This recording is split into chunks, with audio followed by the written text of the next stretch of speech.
ჩვენთან ერთად არის დერმატოლოგი ნათია თოდუა. მოგესალმებით, ქალბატონო ნათია, მოგბრძანდით. ძალიან დიდი მადლობა, რომ დილიდან ჩვენთან ხართ და ამ თემაზე ვისაუბრებთ თქვენთან ერთად. და მოწვევისთვის პირველ რიგში ალბათ ისევ რაც უკვე ვთქვი, ისეთ ამ ფორმულირებას გაუკეთებ შეკითხვას, რომ აი ასეთი ინფორმაციის სივრცეში, ხო, როდესაც უამრავი ალტერნატივა გვაქვს და ვიბნევით ადამიანები. აი, სად ვუშვებთ ყველაზე მეტ შეცდომას კანის მოვლის მხრივ?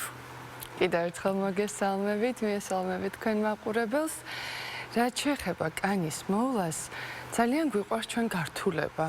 თუნდაც კანის მოვლის საფეხურების გონია, რომ რაღაცას ყოველთვის ვაკლებთ, ჩვენ კანს რეალურად ყველაფერი ძალიან მარტივად არის და რაც უფრო მარტივად და ისეთი მსუბუქი საფეხურებით მივდგებით, კანიც უფრო კარგად და ჯანსაღად გამოიყურება. ძირითად საფეხურებს თავი რომ დავანებოთ სხვადასხვა მრავალსაც 9 საფეხურიანი, 8 საფეხურიანი, ბევრი აქტიური ინგრედიენტებით გაჯერებულ რუტინას უნდა მოიცავდეს ისეთ ძირითად ელემენტებს, როგორიც არის სახის კანის ზედაპირის გაწმენდა, დატენიანება კანის ტიპიდან გამომდინარე, ხოლო ბოლო ეტაპი მზისგან დამცველობითი საცხის გამოყენება, რათა თავიდან ავირიდოთ დამწვავა ან ჰიპერპიგმენტური ლაქების გაჩენა და უბრალოდ გაუფრთხილდეთ კანის ზედაპირს. ხო და სწორედ მანდ ვიბნევით ყველაზე მეტად, იმიტომ რომ იმხელა არჩევანი გვაქვს, ხო, ამ საშუალებებში თუნდაც დატენიანების კუთხით. აი რა ავირჩიოთ, როგორ ავირჩიოთ ჩვენი კანისთვის სწორი, ასე ვთქვათ, დამატენიანებლები თუნდაც. ზოგადი მარტივი მიმოხილვა რომ გავაკეთოთ, კანის სხვადასხვა ტიპი არსებობს. არის მშრალი, ცხიმიანი, კომბინირებული, ნორმალური ტიპის და სენსიტიური, იგივე მგრძნობიარე. კანის მოვლის კუთხით დამატენიანებლების სტრუქტურა განსხვავდება ერთმანეთისგან. თუ ცხიმიანია კანი, დამატენიანებელს უფრო მსუბუქი ტექსტურისას ვირჩევთ. თუ სიმშრალისკენ მიდრეკილი სტრუქტურა უფრო მსუყია, ხოლო ძალიან მშრალ კანს უკვე ბალმი და ის ცხიმოვან ბაზაზე დამზადებული საცხების სიამოვნებს. რაც შეეხება მგრძნობიარე კანის შემთხვევაში, საბედნიეროდ გვაქვს ის კომფორტი, რომ საკმაოდ კარგი ქვეყნის მიერ წარმოებული პროდუქტი პირდაპირ შევარჩიოთ ჩვენი კანის ტიპზე განკუთვნილი არჩევანიდან და ასორტიმენტიდან. ამიტომ პირდაპირ ვეძებთ ისეთ საშუალებას, რომელსაც დატანილი აქვს, რომ არის ან მგრძნობიარე კანისთვის, ან მშრალი, ან ძალიან მშრალი ტიპის კანისთვის. ეს კაცებზეც ვრცელდება? რა თქმა უნდა, მამაკაცებზეც ვრცელდება, მაგრამ მამაკაცების კანი როგორც წესი ანატომიურად უფრო სქელია და უფრო ცხიმიანი. ამიტომ მამაკაცებს იშვიათად რომ ძალიან გამოუშვეთ კანი და უფრო საშუალო ტექსტურის საცხს იყენებენ. თუმცა მამაკაცებსაც ძალიან მოსწონთ რუტინების, დილის და ღამის ელემენტარული რუტინის ჩატარება. კაპარსის შემდგომ მაინც უნდა რაღაცა წაისვეს ახალზე. კაცებიც ძალიან ხშირად ხმარობენ ხოლმე ქალების რაღაც სხვადასხვა საცხებს, ასე რომ არ არის პრობლემა. კი, ძალიან ბევრი მამაკაცი სხვათა შორის. აი ორმაგ წმენდასთან დაკავშირებით მინდა და მეკითხა, აი რა განსხვავება აქვს აი ზეთოვან და წყლის ბაზაზე დამზადებულ პროდუქციას შორის? ორმაგი წმენდა საკმაოდ მნიშვნელოვანია მათთვის განსაკუთრებით, ვინც ყოველდღიურად ხმარობს მაკიაჟს, მზისგან დამცველობითაც და აქვს ცხიმიანი ტიპის კანი. ზეთი აშორებს ზეთს, ესეთი პრინციპია, იმიტომ რომ მაკიაჟის შემთხვევაში მზისგან დამცავის დროს მაინც ზეთოვანი ბაზა ეკრის კანის ზედაპირს, ამიტომ ზეთოვანი დასაბანი კარგად აშორებს ცხიმს და კარგად შლის ამ ცხიმოვან ნაწილაკებს, ხოლო რაც შეეხება მეორე საფუხურს, წყლის ბაზაზე დამზადებულ პროდუქტს, რომელიც ასევე უნდა დავიტანოთ ზეთოვანი გამწმენდის შემდეგ, უკვე ოფს მტვერს და კანის ზედაპირს ბოლომდე ასუფთავებს. შესაბამისად, ფორები მეტად სუფთაა, შესაბამისად მათი დახშობა არ ხდება, ამიტომ გამონაყარი არ ღიზიანდება და ნაკლებად ჩდება კანის ზედაპირზე და ის ინგრედიენტები, რასაც შემდგომ თუნდაც ძილის წინ დავიტანთ კანზე, უფრო კარგად შეიწოვება. ნათებ, აი ეს კანის მოვლის საშუალებები წლებთან ერთად იცვლება, აი 30 წლისას სხვა ჭირდება 40-იც, 50-იც და ასე შემდეგ. წლებთან ერთად კანზე შეიძლება გამოვლინდეს სხვადასხვა პრობლემები, თუნდაც ანტიასაკობრივი ან კანის ტიპით შეიცვალოს. რეალურად ამას ერთ ჩარჩოში არ ვსვავთ, რომ აი 25 წლის ზემოთ ან 30 წლის ზემოთ რა სჭირდება კანს. იმდენად ინდივიდუალურია და იმდენად ასაკობრივად შეიცვალა კანის სტრუქტურა, გამომდინარე სოლარიუმის ხშირი მოხმარებიდან და ნამზევრიდან არიან 20 წლის ახალგაზრდებიც, რომელთა კანის სტრუქტურა ბევრად უფრო ცუდ მდგომარეობაშია, ვიდრე 30+. მაგრამ მაინც რეკომენდაციის კუთხით ასაკთან ერთად კანი შეიძლება მეტად დათხელდეს და გამოშეს, ამიტომ ჰიალურონის შრაც ვამატებთ ხოლმე მოვლის რუტინას, რომელიც სასუქივით არის კანის ზედაპირზე და შემდეგ საცხი უფრო კარგად შეიწევება და გემრიელად დაიტანება. სხვა მხრივ უკვე ინდივიდუალურია გამომდინარე პრობლემიდან.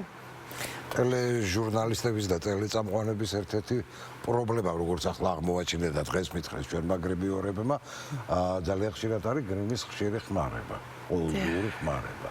აი აქ რა გვეშველება ამ შემთხვევაში? ხო, აი რაც უკვე ითქვა, რომ აი ის საშუალებები, რომელიც ხო, იმიტომ რომ ეს ზოგიერთ ესე რა გითხრათ, მოშჯად გვაქვს, რომ ეს გრიმი გინდა არ გინდა უნდა გაიკეთო და თორე ეს არ მოქმედებს. რეტინოლის როლზეც მინდა კითხოთ, დღეს ძალიან პოპულარულია ეს რეტინოლი და აი რა განაპირობებს მის ასეთ მოთხოვნას? რაც შეეხება მაკიაჟს, გრიმს, მაინც ჯობია რომ იყოს არაკომედოგენური და ყველას თავის ინდივიდუალური ფუნჯი ქონდეს. ეგ თავის გამოყენება. არაკომედოგენური პროდუქტის შემთხვევაში კომედონები ან კანქვეშა ცხიმები ნაკლებად ჩდება და კანი ნაკლებად ღიზიანდება. რაც შეეხება რეტინოლს და რეტინოიდებს, ეს არის ავიტამინისგან მიღებული ჯგუფი ინგრედიენტების, რომელსაც ძალიან დიდი სარგებელი მოაქვს ჩვენი კანისთვის და ანტი-ეიჯ, ასე ვთქვათ, ანტიდაბერების მოვლის კუთხით ერთ-ერთ ოქროს სტანდარტად მიირჩევა. არის როგორც რეტინოლის შრატი, ასევე რეტინალი, რომელიც ოდნავ უფრო ძლიერია, ტრეტინოინი, რომელიც ყველაზე ძლიერია, თუმცა მათი გამოყენება არ შეიძლება დავიწყოთ ესე უცბად ერთ დღეს და ყოველდღიურად ძალიან ფაქიზად შეპარვით უნდა მოხდეს ჩვენი ღამის რუტინაში მისი ჩართვა, იმიტომ რომ ყოველთვის ღამის საათებში გამოიყენება. თავდაპირველად კვირაში ერთხელ, შემდეგ კვირაში ორჯერ დავაკვირდეთ კანის რეაქციებს, რადგანაც სიწითლე, აქერცვა, სიმშრალე, წვის შეგრძნება თან ახლავს ამ პროდუქტის ჩართვას. ეს ყველაფერი უნდა ვიცოდეთ, რომ არ შევწყვიტოთ პირველივე სიგნალის შემთხვევაში ამ პროდუქტის გამოყენება. შემდეგ კანი ადაპტირდება და ნელ-ნელა ვხედავთ მის დადებით ეფექტს კანზე, როგორც არის წვრილი ნაოჭების ალაგება, კანის სიბზინვარე და სტრუქტურული განახლება. კურნალობის დროსაც ვიყენებთ ხოლმე რეტინოიდებს სხვა პრობლემის დროს დერმატოლოგიაში. და აი როგორ უნდა მოვიხმაროთ? დავუშვათ ეს პროცედურა დაძინების წინ რამდენი ხნით ადრე უნდა გავაკეთოთ, რომ ბალიშზე არ დარჩეს მერე კვალი, ასე ვთქვათ. დაახლოებით 9 საათით ადრე ან 1 საათით ადრე საღამოს საათებში სრულიად დამაკმაყოფილებელია და აქვე ვიტყვი მშობლებს, ვისაც პატარები ყავთ სახლში, ხშირად რეტინოლის დატანის შემდეგ მალევე კოცნიან მათ შვილებს ლოყაზე.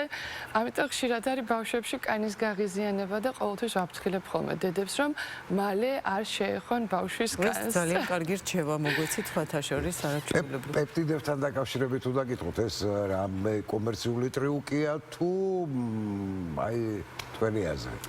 პეპტიდებიც არის ამინომჟავების ჯაჭვი, რომელსაც დადებითი ეფექტის მოტანა შეუძლია კანზე და რეტინოლისგან განსხვავებით, იმიტომ რომ ყველა ვერ იყენებს რეტინოლს, პეპტიდებს თან არ ახლავს მსგავსი განმაღიზიანებელი ეფექტი. ასტიმულირებს კოლაგენის და ელასტინის სინთეზს, ამიტომ 25 წლიდან ან 30 წლიდან არის მათი გამოყენება რეკომენდებული, ემსახურება სხვადასხვა პრობლემას, როგორც არის ასევე წვრილი ნაოჭების შემცირება, კანის დატენიანება, სტრუქტურული განახლება, მაგრამ როცა მომხმარებელი იწყებს თუნდაც რეტინოიდების ან პეპტიდების გამოყენებას, ყოველთვის ძალიან მალე ველოდებით შედეგს. მინიმუმ 4-8 კვირა უნდა გამოვიყენოთ ერთი და იგივე პროდუქტი, რომ მათი სარგებელი ჩვენს კანზე ვნახოთ. აი, ახლა მე ძალიან მაინტერესებს როლერისა და ეგრეთ წოდებული ხო როლერის და გუაშას გამოყენების სქემა და საერთოდ არის თუ არა ეს ეფექტიანი, თუ ესეც რაღაცა ერთგვარი კომერციული ხრიკია, ასე ვთქვათ. როლერის და გუაშას ქვის გამოყენება და სახის მასაჟები ესეც ხომ ემსახურება სახის ტონუსში მოყვანას. ბუნებრივი გზა იმის, რომ ჩვენ სახეს შევუნარჩუნოთ ტონუსი. თუმცა ეს მოითხოვს დროს, დაუღალავ ენერგიას და რესურსს, რადგანაც თუ პერმანენტულად და რეგულარულად არ მოხდა ამ პროცედურების სახეზე სახლის პირობებში გამოყენება, მაშინ შედეგი არ დგება.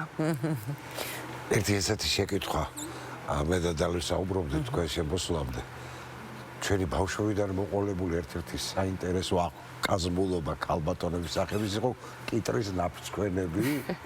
არა მარტო კიტრის ნაფსქვენები, მარწყვი, რა ვიცი, ნებისმიერი ხილი ბოსტნეული თუ რამე იყო. ეს რეალურად ჩვეულის რამეს თუ პირობებში გამოყენებული სხვადასხვა ვიტამინებით გაჯერებული პროდუქტის ნიღბები, რა თქმა უნდა, კარგად მოქმედებს, მაგრამ კანზე, თუმცა ალერგიული რეაქციებიდან გამომდინარე და ვისკანს როგორი sapasukho რეაქცია ექნება ამაზე, ასეთ ამამად რეკომენდაციებს არ გავცემთ. თუმცა მე მახსოვს ბავშვობაში ყოველთვის როცა ბებო კიტს თლიდა, მომცემდა ხოლმე ნათელს, რომ სახეზე მომესვა, იმიტომ რომ კარგი იყო და მეც ვემორჩილებოდი. ხო, ნუ ყველაფერი ინდივიდუალურია, ხა თავისთავად ვიღაცა შეიძლება რაღაც ცდილობამ გამოიღო შედეგი, არა? გამოიღო თვითონ აქტიურად იყენებდა და ძალიან კარგ მდგომარეობაში ჰქონდა სახის კანიც. კიდევ ერთხელ დამტკიცდა მარწყვის და კიტრის ძალა. კი ბატონო, შრის ფაფა იყო ასევე ძალიან აქტუალური. შრის ფაფის ნიღბები. შრის ფაფის მეც მსმენელი ბატონო. აი, კიტრზე ძმარი არ უნდა ყოფილიყო მოსყოლე. არა, სალათიდან ამოღებული არ უნდა. ნაოჭების შემავსებელი სხვადასხვა საშუალებებიც არსებობს და აი ამაზეც მინდა კითხოთ და ასევე მინდა კითხოთ სპეციალურად თვალისთვის განკუთვნილ საცხებზე. აქაც ესეც ლეგენდაა, ასე ვთქვათ, მითია, რომელიც შეგვიძლია ახლა დავამსხვრიოთ თუ მაინც აქვს თავისი ეფექტი. შემავსებლები, ანუ როცა ხდება ეგრეთ წოდებული ნაოჭების და კანის ჩაღრმავებების ამოვსება.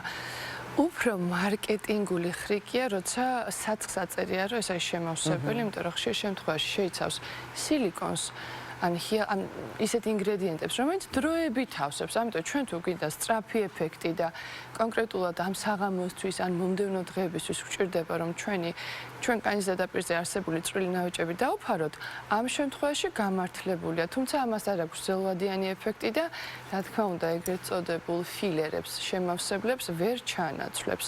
თუმცა წვრილი ნაოჭების შემთხვევაში შენიღბვის კუთხით ეფექტური საშუალებებია, მაგრამ არა გრძელვადიანი ეფექტით.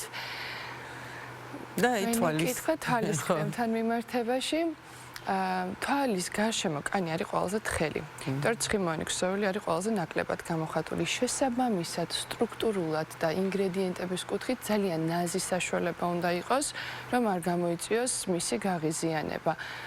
სიმართლე გითხრათ, სახის საცხი დამატენიანებელი, რასაც გამოვიყენებთ, უმეტესწილად დასაშვებია თვალის გარშემოც, მაგრამ მე უფრო კომფორტულად გრძნობ თავს, რომ ვიცი, რომ აწერია თვალის კრემი. ანუ ეს ფსიქოლოგიური დატვირთვაა ერთგვარი. ფსიქოლოგიური დატვირთვაც აქვს რაღაც ეტაპზე. ნუ ესე შეგვიძლია მარკეტინგულ ხრიკად ჩავთვალოთ პრინციპში. ნუ ხშირ შემთხვევაში მუშაობს. აი მაინც გინდა რომ ცალკე თვალისთვისაც არის განკუთვნილი ის გამოიყენო. ხო, ყველანი მასე ვართ პრინციპში. აი ახალგაზრდების და არა მარტო ახალგაზრდების ერთ-ერთი ყველაზე მტკივნეული წერტილი.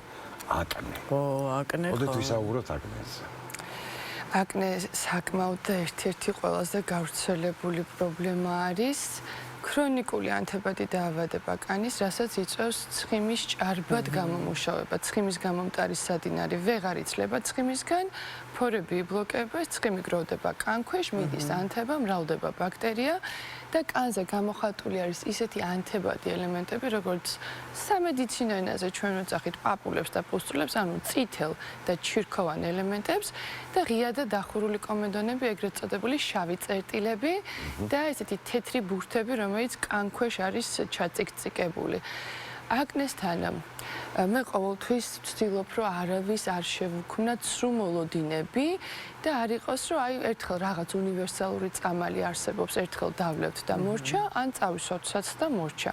ამას სჭირდება მოთმინება, ნებისყოფა, დრო და სწორ მკურნალობას აუცილებლად მივყავართ შედეგებამდე და პაციენტები შემდეგ თვითონ სწავლობენ, როგორ მოუარონ პრობლემური ტიპის კანს და როგორ წესი წარმატებით ვმართავთ, მაგრამ სამწუხაროდ ვერ ვარჩენთ ამ ეტაპზე მაინც ქრონიკულ დაავადებად რჩება.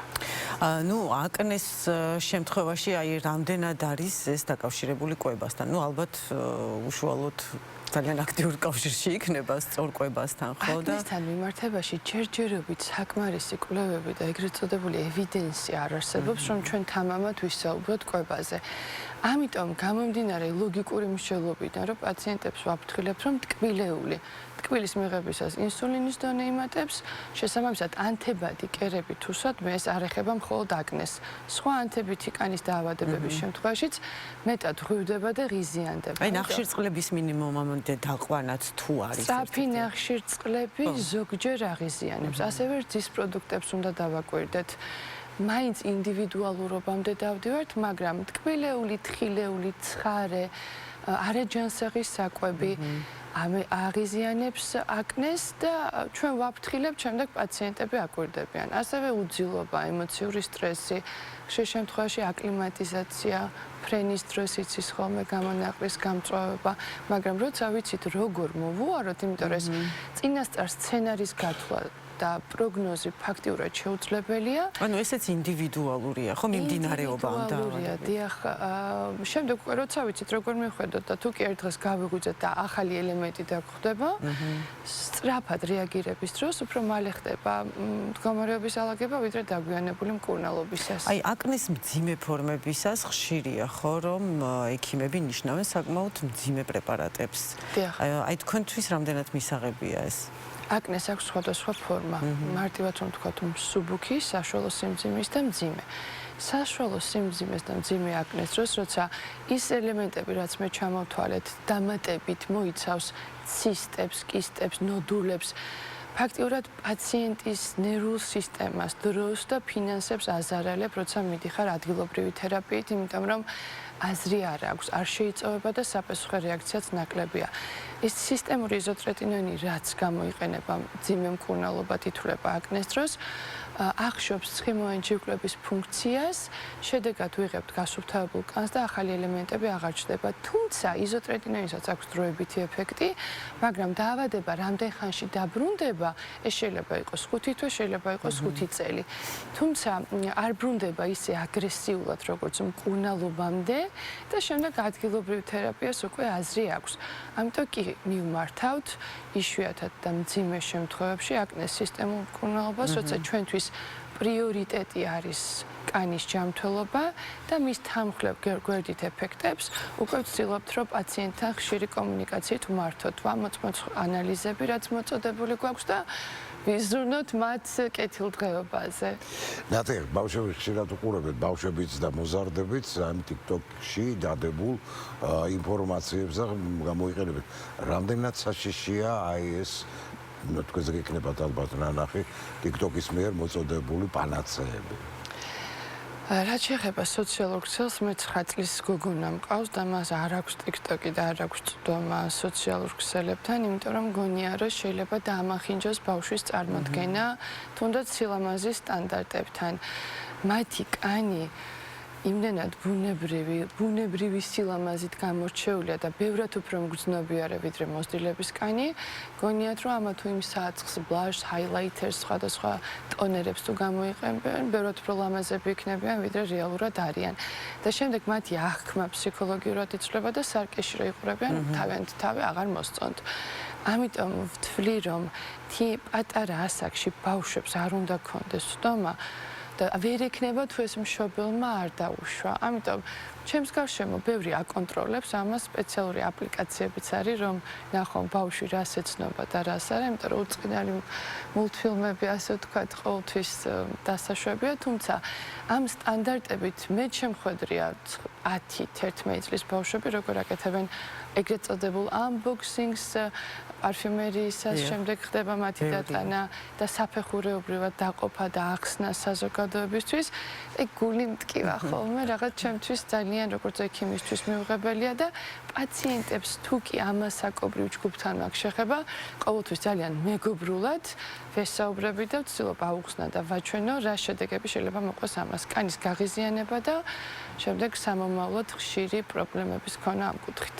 ძალიან დიდი მადლობა. უღრმესი მადლობა დერმატოლოგი ნათია თოდუა საუბრობდა ჩვენთან ერთად დილიდან კანის მოვლაზე, რისთვისაც კიდევ ერთხელ დიდ მადლობას გიხდით. მადლობა თქვენ.